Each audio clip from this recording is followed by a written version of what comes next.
Bonjour, nous sommes aujourd'hui à l'hôpital privé nord-parisien en présence de Franck Paul, référent développement durable, et Agathe Barret, responsable du service certification de l'agence Primum Non Nocere. Alors, Agathe Barret, vous êtes venue faire aujourd'hui un contrôle THQSE.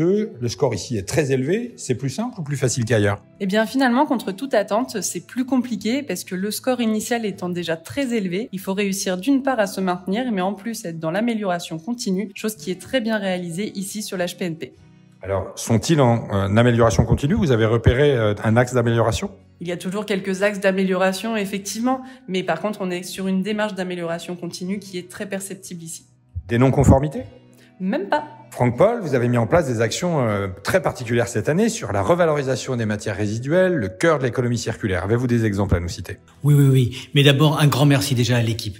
Sans cette équipe, le travail ne pourrait pas se faire et on a mis en place un registre de déchets qui est en perpétuelle évolution. Deux axes majeurs cette année, ça a été bien sûr les masques de soins avec la société Lyreco qui nous permet de recycler ces masques. Le deuxième point, c'est avec la société Sodexo, c'est la revalorisation des capsules de café en aluminium. Et je crois même avoir entendu dans l'établissement que vous aviez un projet pour revaloriser à terme les ciseaux de cordons ombilicaux à usage unique. En termes de qualité de vie au travail, vous utilisez un baromètre, le B2ST, depuis des années. Cette année, je crois que vous avez battu un record. Plus de 200 collaborateurs ont répondu. Ça vous a aidé à mettre en place un plan d'action? Plus il y a de collaborateurs qui répondent, meilleurs sont les résultats en termes d'analyse. Et oui, effectivement, nous avons demandé à l'ensemble des encadrants de présenter ces résultats aux équipes terrain pour qu'ils puissent mesurer l'impact de leurs réponses et à partir de ces réponses établir un plan d'action qui soit approprié, ad hoc à chaque service pour améliorer les conditions de vie au quotidien. Sans transition aucune, une démarche THQSE, c'est aussi l'engagement des fournisseurs. J'ai vu ce matin que vous faisiez des rencontres avec vos prestataires pour faire un score, ce qui s'appelle le Scoricat d'ailleurs, en symbole du suricat, cet petit animal totem qui est en veille permanente, qui est une sentinelle. Est-ce que vous considérez que cet engagement des fournisseurs est important dans votre démarche?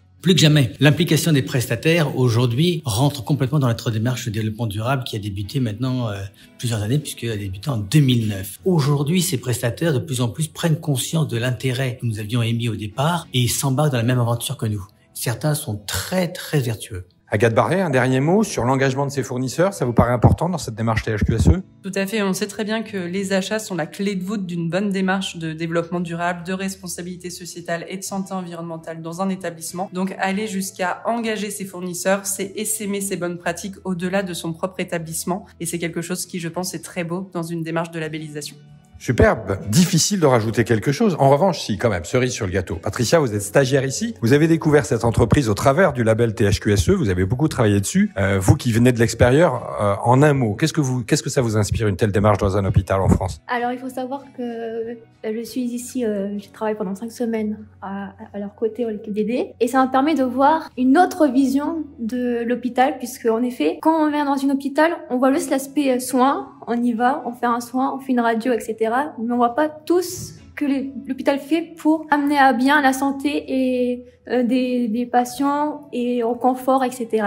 Puisqu'en effet, l'hôpital, comme vous avez dit, il est engagé depuis 2009 et ça se ressent lorsqu'on y va à la HPNP. Bravo, c'est bien d'avoir des beaux stages comme cela. Eh bien, écoutez, ça donne carrément envie d'être hospitalisé chez vous. Bravo à tous.